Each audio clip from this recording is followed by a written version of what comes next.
স্বজন হারানোর বেদনায় সান্ত্বনার ভাষা কাজে আসে না, বললেন প্রধানমন্ত্রী। চালু হলো মোবাইল ইন্টারনেট, 5 জিবি ফ্রি পেলেন গ্রাহকরা। খুব সহজে কাটবে না তারল্য সংকট, জানালেন বাংলাদেশ ব্যাংকের সাবেক গভর্নর।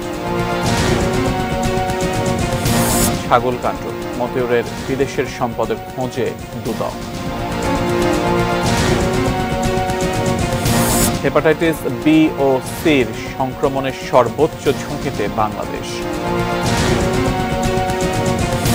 এবং ভয়াবহ দাবানলে পড়ছে যুক্তরাষ্ট্রের উত্তর ক্যালিফোর্নিয়া।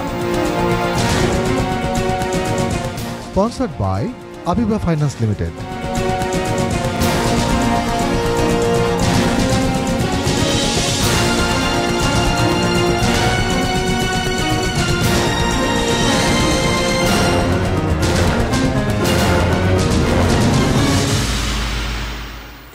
এটি নিউজ দেখছেন, আমন্ত্রণ জানাচ্ছি 3টা নিউজ আওয়ারে। আপনাদের সাথে আছি আমি সিয়াম রেজওয়ান। এতক্ষণ সংবাদ শিরোনামগুলো শুনছিলেন। VSL angle channel HB VSL Bikrampur steel limited. বিস্তারিত। কোটা সংস্কার আন্দোলন কেন্দ্র করে সহিংসতায় বেগম রোকেয়া বিশ্ববিদ্যালয়ের ইংরেজি বিভাগের শিক্ষার্থী আবু সাইদ সহ দেশের বিভিন্ন স্থানে নিহত 34 জনের পরিবার প্রধানমন্ত্রী শেখ হাসিনার সঙ্গে সাক্ষাৎ করেছে। সকালে গণভবনে প্রধানমন্ত্রী তাদের খোঁজ খবর নেন। এ সময় নিহতের স্বজনদের অনেকেই কান্নায় ভেঙে পড়েন। প্রধানমন্ত্রী বলেন, স্বজন হারানোর বেদনায় সান্ত্বনার ভাষা কাজে আসে না। যারা স্বজন হারিয়েছেন কেবল তারাই সে কষ্ট বোঝেন, আর পুরো পরিবারকে হারানোয় সে কষ্ট তিনি অনুভব করতে পারেন। সহিংস ঘটনায় দায়ীদের খুঁজে বের করে শাস্তির আওতায় আনার হুঁশিয়ারিও দেন তিনি। এ সময় নিহত 34 জনের পরিবারের সদস্যদের হাতে আর্থিক সহায়তা তুলে দেন প্রধানমন্ত্রী। দেশেও ফিরতে পারিনি, 6 বছর আসতে দেয়নি আমাকে। তবে যখন আসছি সারা আর মানুষ কি দোষ করলো যেভাবে মানুষ খুন করতে হবে?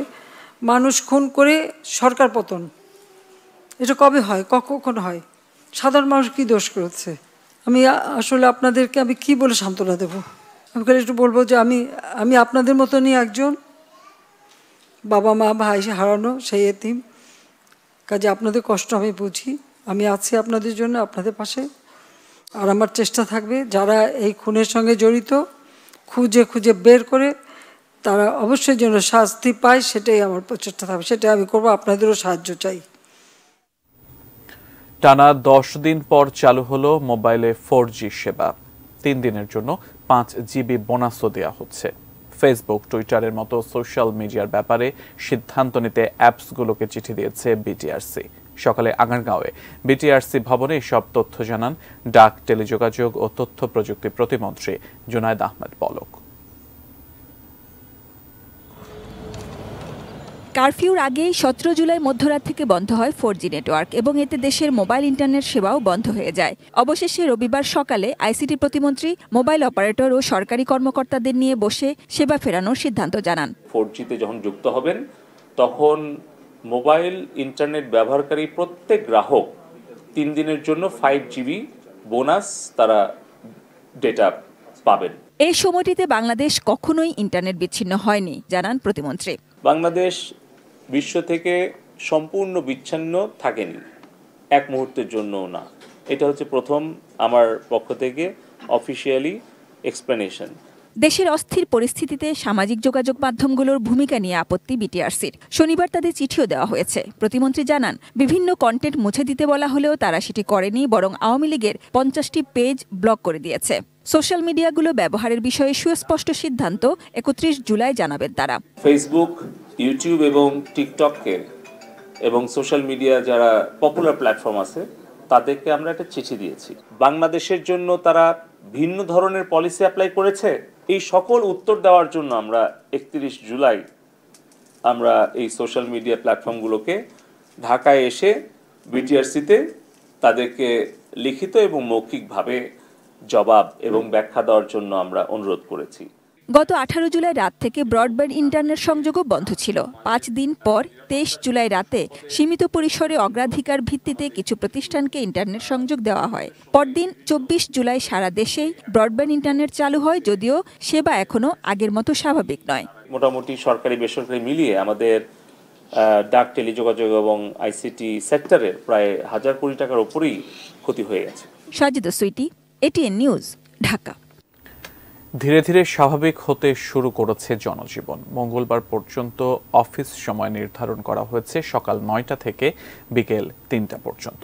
সপ্তাহের প্রথম কর্মদিবসে রাজধানীতে বেড়েছে স্বাভাবিক কর্মচাঞ্চল্য। সকাল থেকে সড়কে ছিল কিছুটা যানজট। আইনশৃঙ্খলা বাহিনীর পাশাপাশি রাজধানীর প্রধান সড়কগুলোয় রয়েছে সেনা টহল। এদিকে আজ থেকে মঙ্গলবার পর্যন্ত সব সরকারি, বেসরকারি, আধা সরকারি, স্বায়ত্তশাসিত অফিসের কার্যক্রম চলবে সকাল 9টা থেকে বিকেল 3টা পর্যন্ত এবং ব্যাংকে লেনদেন চলবে সকাল 10টা থেকে বিকেল 3টা পর্যন্ত। মঙ্গলবারের পর পরিস্থিতি বুঝে পরবর্তী সিদ্ধান্ত নেওয়া হবে বলে জানিয়েছেন জনপ্রশাসন মন্ত্রী।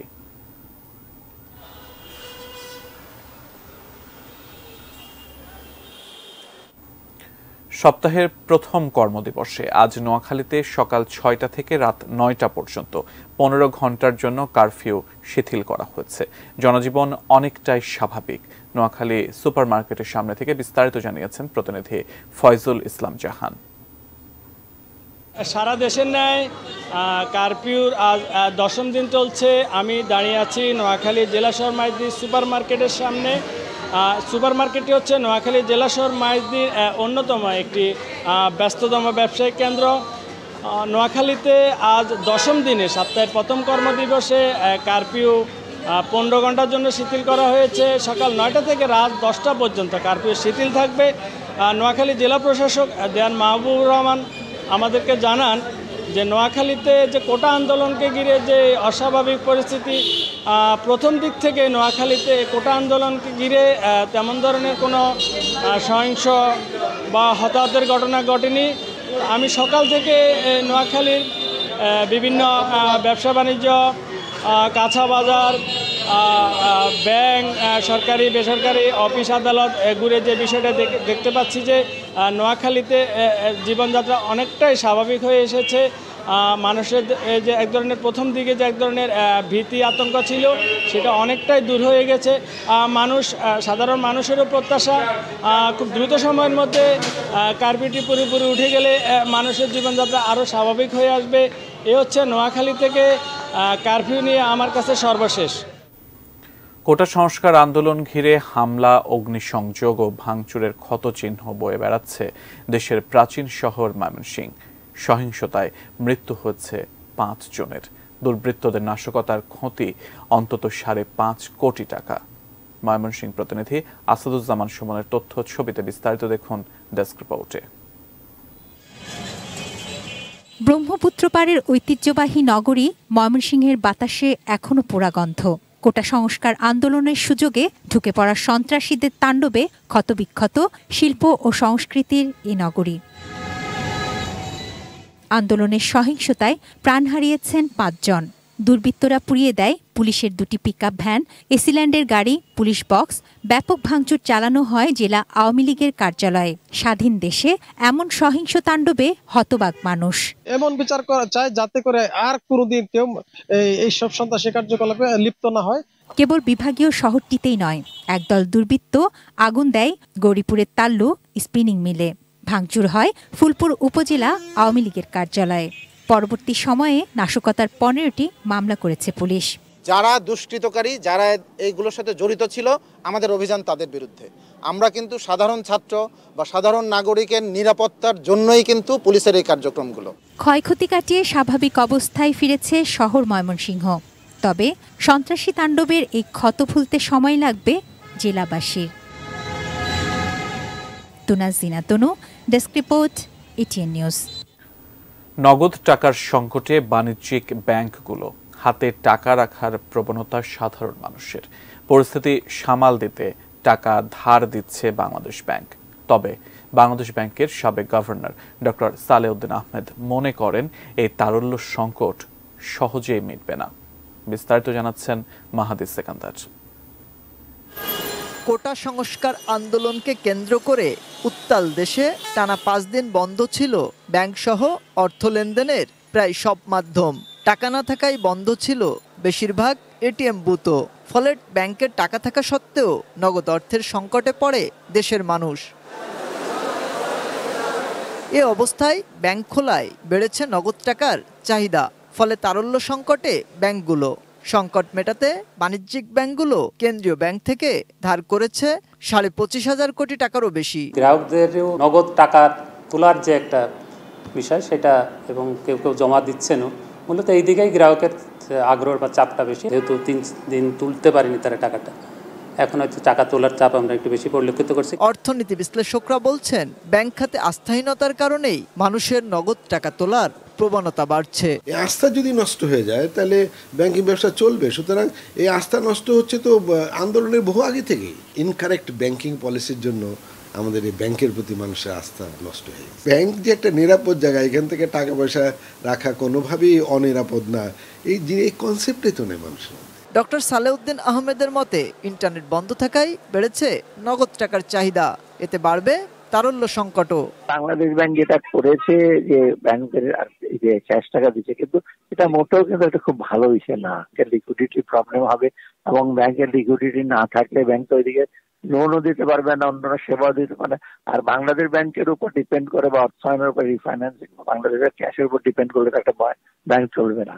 এটা মোটেও একটা ফলপ্রসূ পদক্ষেপ না। নগদ টাকা নয়, ক্যাশলেস লেনদেন ব্যবসা সহায়ক বলেও মত তার। মাহাদি সেকেন্দার, এটিএন নিউজ, ঢাকা।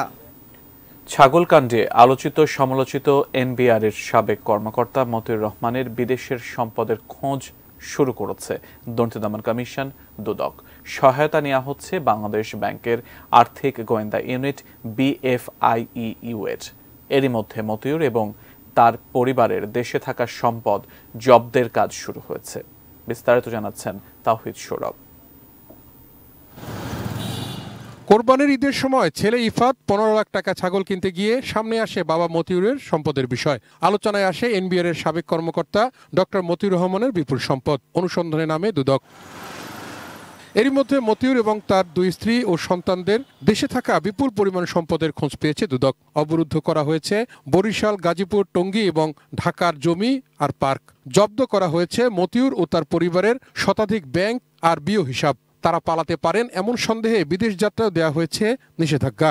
নিষেধাজ্ঞার পরেই আমরা তার প্রতি তার যে সম্পদ যেগুলো পাওয়া গেছে আমাদের দেশে যেগুলো আছে, সেইখানে প্রথম ফেজে 1017 ডেসিমেল জায়গা তার ক্রয় করা হয়েছিল এবং সেই একই সাথে বসুন্ধরা এলাকায় একটি ফ্ল্যাট, একটি বহুতল বিশিষ্ট বাড়ি এবং আরও 2টি প্লট 5 কাঠার এবং ধানমন্ডি এলাকায় একটি ফ্ল্যাট প্রথম ফেজে ক্রয় করা হয়। পরবর্তীতে 116টি ব্যাংক অ্যাকাউন্ট ফ্রিজ করা হয় এবং তার বিও অ্যাকাউন্ট 23টি বিও অ্যাকাউন্ট ফ্রিজ করা হয়। একই সাথে পরবর্তীতে থার্ড ফেজে মোট 137 শতক জমি এবং একটি কমার্শিয়াল স্পেস বসুন্ধরা এলাকায়, সেগুলো আমরা ক্রয় করি। মতিউর রহমান এবং তার পরিবারের সদস্যদের বিদেশে টাকা পাচারের গুঞ্জন রয়েছে। এসব তথ্য আমলে নিয়ে এবার তাদের বিদেশের সম্পদের খুঁজে নেমেছে দুদক। প্রচুর অর্থ পাচার করেছেন হুন্ডির মাধ্যমে, ওভার ইনভয়েসিং, আন্ডার ইনভয়েসিংয়ের মাধ্যমে। তা আমরা সেই বিষয়গুলোকে আমলে নিয়েই তার দেশে সম্পদ যেগুলো আছে সেগুলো কালেকশনের তথ্য যাচাই বাছাই করে সেগুলো ক্রয় করা হয়েছে, সেগুলো ফ্রিজ করা হয়েছে। এখন আমরা বিদেশে যেগুলো আছে সেগুলোর বিষয়ে BFI-এর মাধ্যমে আমরা MLAR-এর সহায়তা চেয়েছি। এখন সেগুলোর রিপোর্ট আসা সাপেক্ষে আমরা বাইরের কী কী সম্পদ আছে সেগুলো জানতে পারবো। এছাড়াও আমরা অন্যান্য সোর্স থেকেও যদি আমরা তথ্য পাই সেগুলোর সত্যতা যাচাই সাপেক্ষে আমরা প্রকাশ করতে পারবো। চলতি মাসের 4 তারিখ মতিউর রহমান, তার প্রথম স্ত্রী লায়লা কানিজ, মেয়ে ফারজানা রহমান এবং ছেলে তৌফিকুর রহমান অর্ণবের সম্পদের হিসাব চেয়েছে দুদক। তাওহিদ সৌরভ, এটিএন নিউজ, ঢাকা। আজ বিশ্ব হেপাটাইটিস দিবস। হেপাটাইটিস সংক্রমণ বাংলাদেশে পরিচিত জন্ডিস রোগ হিসেবে। বিশেষ করে মায়ের মাধ্যমে নবজাতকের হেপাটাইটিস সংক্রমণ হয়। টেস্ট এবং চিকিৎসা খরচ বেশি হওয়ায় চিকিৎসা না নেবার প্রবণতাও বেশি। ফলে বাড়ছে লিভার সিরোসিস ও লিভার ক্যান্সারের মতো রোগ। অথচ উপজেলা পর্যায়ে হেপাটাইটিস শনাক্ত করার ব্যবস্থা নেই। বিস্তারিত জানাচ্ছেন নাজিয়া আফরিন। দেশে হেপাটাইটিসের 5টি ধরনের ভাইরাস থাকলেও বি এবং সির কারণে রোগীরা ভোগে বেশি। প্রাণঘাতী এই রোগের কোনো লক্ষণ স্পষ্ট না হলেও একেবারে শেষ পর্যায়ে শনাক্ত হয়, আর তখন খুব দ্রুতই লিভারে কার্যকারিতা কমতে থাকে। হেপাটাইটিস বি এবং সির কারণে লিভার সিরোসিস এবং ক্যান্সারে আক্রান্ত হবার প্রবণতা বেশি। এ ধরনের রোগীদের দেখলে যে কেউ এই রোগের ভয়াবহতা নিয়ে শিউরে উঠবে। সম্প্রতি প্রকাশিত বিশ্ব স্বাস্থ্য সংস্থার প্রতিবেদন অনুযায়ী হেপাটাইটিসে উচ্চ ঝুঁকিতে থাকা 10টি দেশের মধ্যে বাংলাদেশের অবস্থান 7ম। প্রতি বছর প্রায় 22,000 রোগী মারা যায়। বাংলাদেশে প্রায় 5.5% মানুষ হেপাটাইটিস বি ভাইরাসে সংক্রমিত। হেপাটাইটিস সি ভাইরাসে আক্রান্ত মানুষের হার 0.8%। দেশে সরকারি হাসপাতালগুলোর হিসেব মতে হাসপাতালে ভর্তি রোগীর 12% লিভারের রোগী। হেপাটাইটিস বি বা সি আক্রান্ত একজন রোগীর রক্ত আমি হয়তো আরেকজনকে দিয়ে দিতে পারি। তো এই রক্ত পরিসঞ্চালন, তারপর কিছু অপারেশনের যন্ত্রপাতি, অনেক সময় দাঁতের চিকিৎসা করতে গেলে কিছু ইনস্ট্রুমেন্ট যদি ইনফেক্টেড থাকে তাহলে এটা হতে পারে। অরক্ষিত সেক্সুয়াল এক্সপোজার মাধ্যমে এটি হতে পারে। হেপাটাইটিস বি এবং সি আক্রান্ত হলে এটার থেকে ক্রনিক বা দীর্ঘমেয়াদী হেপাটাইটিস হয়ে থাকে, যেটার থেকে লিভার সিরোসিস এবং লিভার ক্যান্সার হয়ে থাকে। আশঙ্কার কথা, নবজাতকের শরীরে হেপাটাইটিসের ভাইরাস পাওয়া যাচ্ছে। এ কারণে গর্ভবতী মায়ের টেস্টের প্রতি জোর দেওয়ার পরামর্শ বিশেষজ্ঞের। গর্ভধারণ করার পরপরই তার হেপাটাইটিস বিটা টেস্ট করা উচিত। আগে হয়তো নির্ণয় হয় নাই, তাহলে এটা নির্ণয় হবে এবং ওই কোন স্টেজে আছে সেটা নির্ণয় করে ওনার চিকিৎসাটা পাবেন। জন্মের পরপরই যদি 2টা ইঞ্জেকশন নিতে হয়, একটা বলে হেপাটাইটিস বি ভ্যাকসিন আর হেপাটাইটিস বি ইমিউনোগ্লোবুলিন। 2টা ইঞ্জেকশন যদি একই সাথে নেওয়া যায় 24 ঘন্টার মধ্যে বাচ্চার শরীরে রোগটা হওয়ার চান্সটা কমে আসে। হেপাটাইটিস টেস্টে খরচ বেশি, তাই টেস্টের প্রতি অনীহা জনসাধারণের। এছাড়াও চিকিৎসা খরচ বেশি হবার কারণে রোগীদের মধ্যে চিকিৎসা না নেওয়ার প্রবণতাও বেশি। হেপাটাইটিস বির যে চিকিৎসা সেটা দীর্ঘমেয়াদী, এমনকি দেখা গেছে যে এটা আজীবন করতে হয়, সারা জীবন করতে হয়। হেপাটাইটিস সির জন্য এখন ডিএস মানে মুখে খাওয়ার ঔষধ আবিষ্কৃত হয়েছে এবং এটা কার্যকরী। বিশেষজ্ঞরা বলছেন আগামী 2030 সালের মধ্যে হেপাটাইটিস নির্মূল করতে হলে জনসাধারণের মধ্যে সচেতনতা বাড়ানোর কোনো বিকল্প নেই। যদি কেউ ধরা পড়ে যে বেসিসে পজিটিভ আছে, তখন আমরা চিকিৎসকরা কিন্তু তাকে কিছু পরীক্ষা নিরীক্ষা করতে বলি। এই পরীক্ষা করতে গিয়ে কয়েক হাজার টাকার মতো একটা খরচ আছে, যেটা আসলে সরকারিভাবে আমরা এখনো এনশিওর করতে পারি নাই। Nazia Afrin, ATN news, Dhaka. দেশের সাম্প্রতিক পরিস্থিতিতে ব্যবসায়ীদের আর্থিক ক্ষতি নিরূপণ করে সরকারের পক্ষ থেকে প্রণোদনার ব্যবস্থা করা হবে বলে জানিয়েছেন প্রধানমন্ত্রীর বেসরকারি শিল্প ও বিনিয়োগ বিষয়ক উপদেষ্টা সালমান এফ রহমান। শনিবার বাংলাদেশ বিনিয়োগ উন্নয়ন কর্তৃপক্ষের আয়োজনে ব্যবসায়ীদের সংগঠনের নেতাদের সঙ্গে মতবিনিময় শেষে একথা বলেন তিনি। সালমান রহমান বলেন, চলমান পরিস্থিতিতে ব্যবসায়ীরা যেন বিনিয়োগের ক্ষেত্রে কোনো ধরনের প্রতিবন্ধকতা অনুভব না করেন সেটি নিশ্চিতে সরকার নানামুখী উদ্যোগ নিচ্ছে।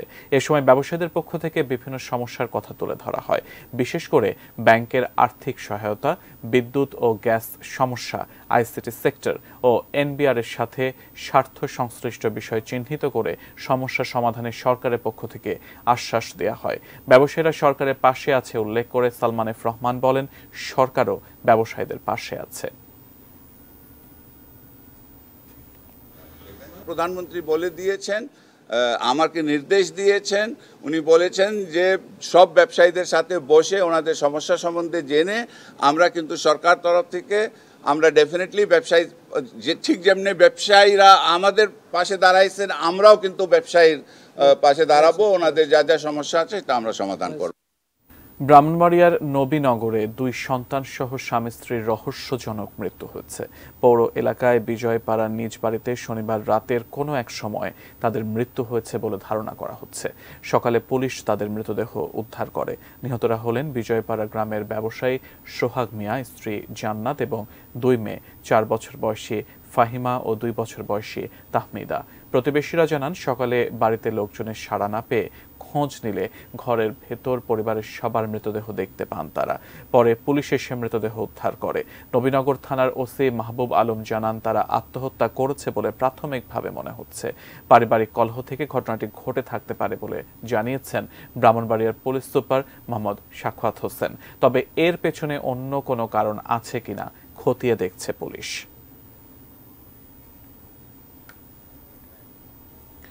ময়নাতদন্তের জন্য তাদের মৃতদেহ ব্রাহ্মণবাড়িয়া জেনারেল হাসপাতাল মর্গে রাখা আছে। মর্গের সামনে থেকে বিষয়ে বিস্তারিত জানাচ্ছেন আমাদের পূর্বাঞ্চলীয় ব্যুরো প্রধান পীযূষ কান্তি আচার্য। আমি এখন আছি ব্রাহ্মণবাড়িয়া জেনারেল হাসপাতালের এই মর্গের সামনে। এই মর্গে কিন্তু একই পরিবারের 4 জন সদস্যের মরদেহ আছে। নবীনগর সার্কেলের অতিরিক্ত পুলিশ সুপার আমাকে জানিয়েছেন যে তারা গতকাল রাত 10টার দিকে এই যে কাপড় ব্যবসায়ী সোহাগ মিয়া, তার স্ত্রী এবং 2 সন্তান একসাথে ঘুমিয়ে পড়েন। পরবর্তীতে আজকে সকালে তারা যখন ঘুম থেকে উঠতে দেরি করছিল, আশেপাশের লোকজন এসে কিন্তু তারা দরজা ধাক্কাধাক্কি করছিল। এক পর্যায়ে তাদের সন্দেহ হলে তারা কিন্তু পুলিশকে খবর দেয়। এই ঘটনা শোনার পর কিন্তু এই নবীনগর পৌর এলাকার যে বিজয়পাড়া গ্রাম আছে, বিজয়পাড়া গ্রামে শত শত নারী পুরুষ কিন্তু ভিড় করেছে। কঠোরভাবে তদন্ত করে কি কারণে তারা আত্মহত্যা করলো নাকি অন্য কোনো কারণে কোনো হত্যাকাণ্ড হয়েছে এই বিষয়ে কিন্তু তারা খতিয়ে দেখছে। তো এই আজকেই এই কিছুক্ষণ আগে এই লাশগুলো এখানে মর্গে এসেছে এবং আজকেই তাদের এখানে পোস্টমর্টেম করা হবে বলে এখানকার ডাক্তাররা জানিয়েছে। তো এই ছিল আমার কাছে ব্রাহ্মণবাড়িয়া থেকে সর্বশেষ। এবারে দেখবেন business news presented by Pubali bank PLC.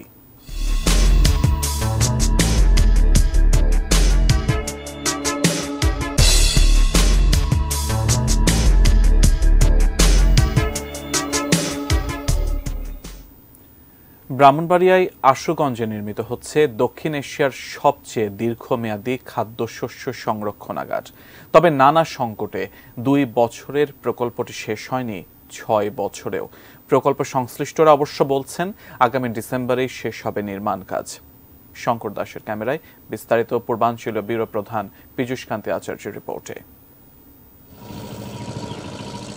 মেঘনা নদী পাড়ে চলছে আধুনিক আশুগঞ্জ সাইলোর নির্মাণযজ্ঞ। ৩,৫০০ টন ধারণ ক্ষমতার 30টি বিনে চালের আর্দ্রতা এবং তাপমাত্রা নিয়ন্ত্রণ করে সর্বোচ্চ 2 বছর পর্যন্ত চাল সংরক্ষণ করা যাবে।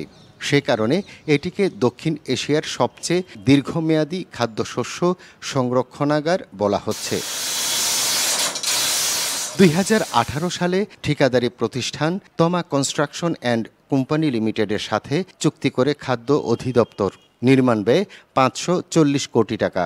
2 বছরের মধ্যে প্রকল্পটির কাজ শেষ হওয়ার কথা, তবে কাজ চলছে ধীরগতিতে।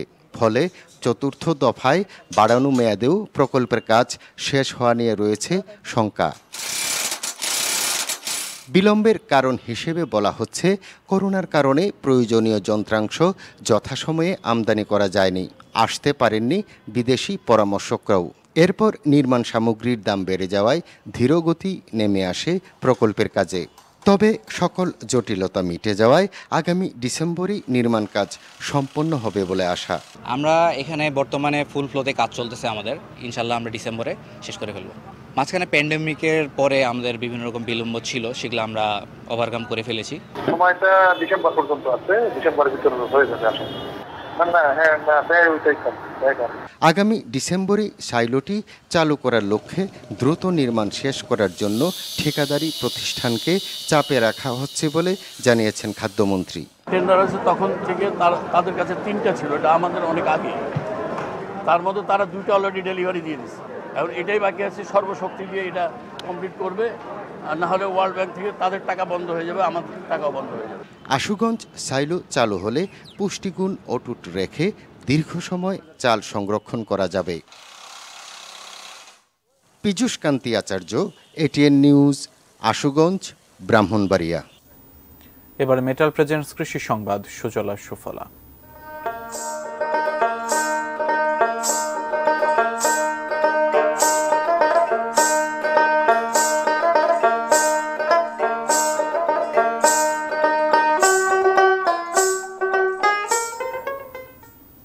ভালো ফসল উৎপাদনের সবচেয়ে বড় প্রতিবন্ধকতা রোগবালাই এবং পোকামাকড়ের আক্রমণ। আবার জমিতে কীটনাশক বেশি ব্যবহারে বাড়ছে স্বাস্থ্য ঝুঁকিও। এক্ষেত্রে প্রাকৃতিক পদ্ধতিতে নামমাত্র খরচে জৈব বালাইনাশক ব্যবহার করে নিরাপদ সবজি উৎপাদনের সফলতা পাচ্ছেন বগুড়ার কৃষকরা। মিরাজ রাসেলের তোলা ছবিতে আরো জানাচ্ছেন সহকর্মী মনিরুল ইসলাম মিন্টু।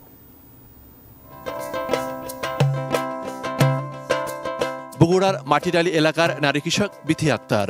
জমিতে জৈব সার প্রয়োগ, আগাছা দমনে মালচিং পদ্ধতি ব্যবহারের পাশাপাশি পোকা দমনে প্রচলিত বালানাশক কম ব্যবহার করে দিচ্ছেন জৈব বালানাশক। এতে কমেছে কীটনাশকের খরচ। বাজারে এই সবজির চাহিদা ও দামও বেশি। 2 লিটার পানি দিয়ে আপনি 100 গ্রাম হচ্ছে মরিচের গুঁড়ো নিই, সেকে নেওয়ার পরে ওর ভিতরে আর 3 লিটার পানি দিয়ে আপনার হচ্ছে জমিতে দিই আর হুইল পাউডার দিই, মিশিয়ে নিয়ে স্প্রে করি। আরেকজন কৃষক মোহাম্মদ করিম এবার প্রচণ্ড তাপপ্রবাহের সময়ও ক্ষেতগুলো বেশ ক্ষতিগ্রস্ত হয়েছে। এরপরও তার চেষ্টা ছিল জৈব বালানাশক ব্যবহারের।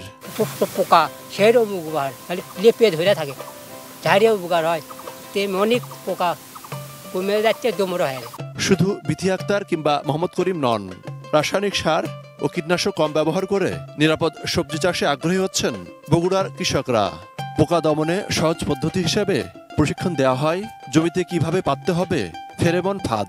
বয়ামটা অবশ্যই উত্তর দক্ষিণে, এই ছিদ্রটা উত্তর দক্ষিণে আমাদের টাঙাতে হবে, কারণ বাতাসের প্রবাহ উত্তর দক্ষিণ দিয়ে প্রবাহিত হয় আর এই সেন্টটা ওই কারণে বাতাসে বিস্তৃত হয়। এই সেন্টের কারণে পোকা আসে, যখন এখানে আসবে আর নিচে থাকবে হুইল পানি, হুইল আর পানিতে যদি আটা হয়, পোকা যখন ওই পানিতে পড়লে ওই পোকাটা মারা যাবে। ভার্মি কম্পোস্ট এগুলো কৃষকদের মাঝে তারা কিভাবে উৎপাদন করা যায় তারা বুঝিয়ে দেখিয়ে সেভাবে তারা উৎপাদন করাচ্ছে, সেগুলো জমিতে ব্যবহার করতেছে, যার কারণে রাসায়নিক কীটনাশক এই সারগুলোর ব্যবহার কম লাগতেছে। পল্লী উন্নয়ন প্রকল্পের আওতায় মাটিডালি এলাকার 4 শতাধিক চাষিকে জৈব সার তৈরি এবং জৈব বালানাশক ব্যবহারে উদ্বুদ্ধ করা হয়েছে। 250 গ্রাম নিম পাতা আমরা ভালো করে সেচে নেব। সেচে নিয়ে আমরা প্রথমে 1 লিটার পানিতে সারা রাত ভিজে রাখবো। রাখার পর আমরা পরের দিনে ভালো করে একটু ছাঁকে নিয়ে সাথে আরও 4 লিটার পানি মিশাবো। মিশে আমরা 5 গ্রাম আপনার সাবান হুইল পাউডার মিশিয়ে আমরা জমিতে স্প্রে করব, তাতে আপনার অনেক ধরনের ছত্রাক ব্যাকটেরিয়াজনিত রোগগুলো দূর হয়ে যায়। বালানাশক দিয়ে আমরা পোকা দমন করতে পারতেছি না, কিছু সময়ের জন্য ওই ক্ষেতটাতে তারা থাকে না, আবার আসে। কিন্তু যখনই আপনি ফেরামন ফাঁদ বা 18 পাত দিচ্ছেন তখন ওই পোকাটা ইনফ্যাক্ট মারা যায়। তার মানে কি ওদের কমে যাচ্ছে ওরা আর কি। Monirul Islam Mintu, ATN news, Bogura. দেশের বাইরের খবর জানাবো।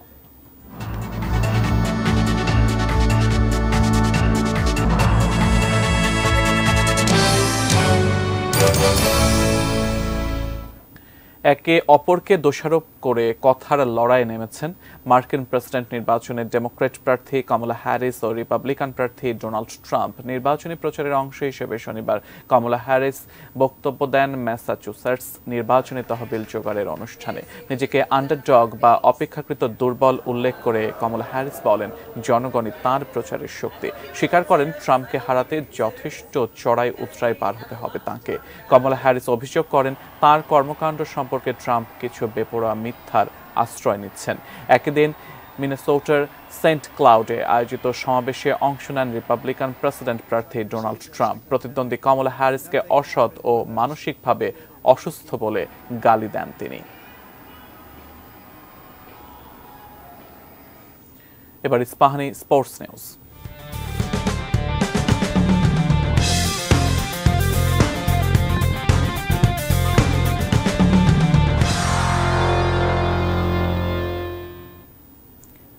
ভুটানের বিপক্ষে 2টি ফিফা প্রীতি ম্যাচে জয় নিয়ে আজ সকালে দেশে ফিরেছে নারী ফুটবল দল। সাফের প্রস্তুতিতে এই জয় আত্মবিশ্বাস যোগাবে বলে মনে করেন অধিনায়ক সাবিনা খাতুন। এদিকে কোচ পিটার বাটলারের দাবি, উন্নতির জন্য আরও বেশি ম্যাচ খেলতে হবে ফুটবলারদের। ভুটান সফরের আগে নিজেদের লক্ষ্যটা পরিষ্কারভাবেই জানিয়েছিলেন অধিনায়ক সাবিনা খাতুন। ভুটানের বিপক্ষে 2 ম্যাচেই জিততে চান তারা। মাঠে অবশ্য সেটি করে দেখিয়েছেন নারী ফুটবলাররা। আগামী অক্টোবরে সাফ নারী চ্যাম্পিয়নশিপ, দক্ষিণ এশিয়ার শ্রেষ্ঠত্বের মঞ্চে ভালো খেলার জন্যই মূলত ভুটানের সঙ্গে প্রীতি ম্যাচের আয়োজন। প্রস্তুতি ভালোভাবেই শেষ হলো। 2 ম্যাচে বাংলাদেশের মেয়েরা গোল করেছে 9টি। জয় তো অবশ্যই ভালো লাগা একটা কাজ করে, তবে ভুটান আমার কাছে যেটা মনে হয়েছে তারা বেশ উন্নতি করেছে।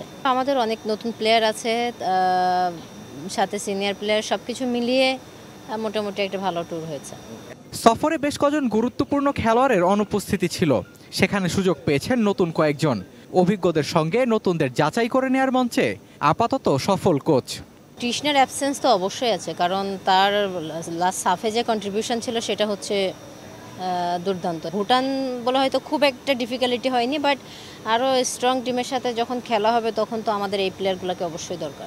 দায়িত্ব নেয়ার পর প্রথম অ্যাসাইনমেন্ট নতুন কোচ পিটার বাটলারের। জয় দিয়েই পথ চলাটা শুরু করলেন ব্রিটিশ কোচ। এখন লক্ষ্য সাফ। দুই ম্যাচে আমরা শুরুতে গোল খেয়েছি, সেখানে আমাদের আরো উন্নতির জায়গা আছে। সাফে ভালো করতে আমাদের আরো বেশি বেশি ম্যাচ খেলতে হবে। দুই ম্যাচে 4 গোল করে জাতীয় দলে নিজের অস্তিত্বের জানানটা ভালোভাবেই দিয়েছেন ফরওয়ার্ড সাগরিকা। লাল সবুজের জার্সিতে ধারাবাহিকতা ধরে রাখতে চান সামনের দিনগুলোতেও। অনেক ভালো লাগতেছে যে সিনিয়র টিমে ঢোকার পর 4টা গোল করতে পারছি। আরও সামনে গেম যদি হয় তাহলে আরও ভালো করতে হবে, এর থেকে আরও বেটার কিছু করতে হবে। Sheikh Tanvir Hasan Arif, ATN news, Dhaka. শেষ করব 3টা নিউজ আওয়ার, তবে তার আগে এক নজরে সংবাদ শিরোনামগুলো জানিয়ে দেব আর স্বজন হারানোর বেদনায় সান্ত্বনার ভাষা কাজে আসে না, বললেন প্রধানমন্ত্রী। চালু হলো মোবাইল ইন্টারনেট, 5 GB ফ্রি পেলেন গ্রাহকরা। খুব সহজে কাটবে না তারল্য সংকট, জানালেন বাংলাদেশ ব্যাংকের সাবেক গভর্নর। ছাগলকাণ্ড, মতেউরের বিদেশের সম্পদের খোঁজে দুদক। হেপাটাইটিস বি ও সির সংক্রমণের সর্বোচ্চ ঝুঁকিতে বাংলাদেশ। ভয়াবহ দাবানলে পড়ছে যুক্তরাষ্ট্রের উত্তর ক্যালিফোর্নিয়া। ব্রাহ্মণবাড়িয়ায় 2 সন্তান সহ স্বামী স্ত্রীর রহস্যজনক মৃত্যু। এবং জৈব বালাইনাশক ব্যবহারে নিরাপদ সবজি উৎপাদন বাড়ছে বগুড়ায়। Sponsored by Abiba Finance Limited. 3টা নিউজ আওয়ার ছিল এ পর্যন্তই। এটি নিউজের সব খবর জানতে ভিজিট করুন www.etnewstv.com। এছাড়া চোখ রাখুন এটি নিউজের ফেসবুক পেজে। এতক্ষণ সাথে থাকার জন্য ধন্যবাদ সবাইকে।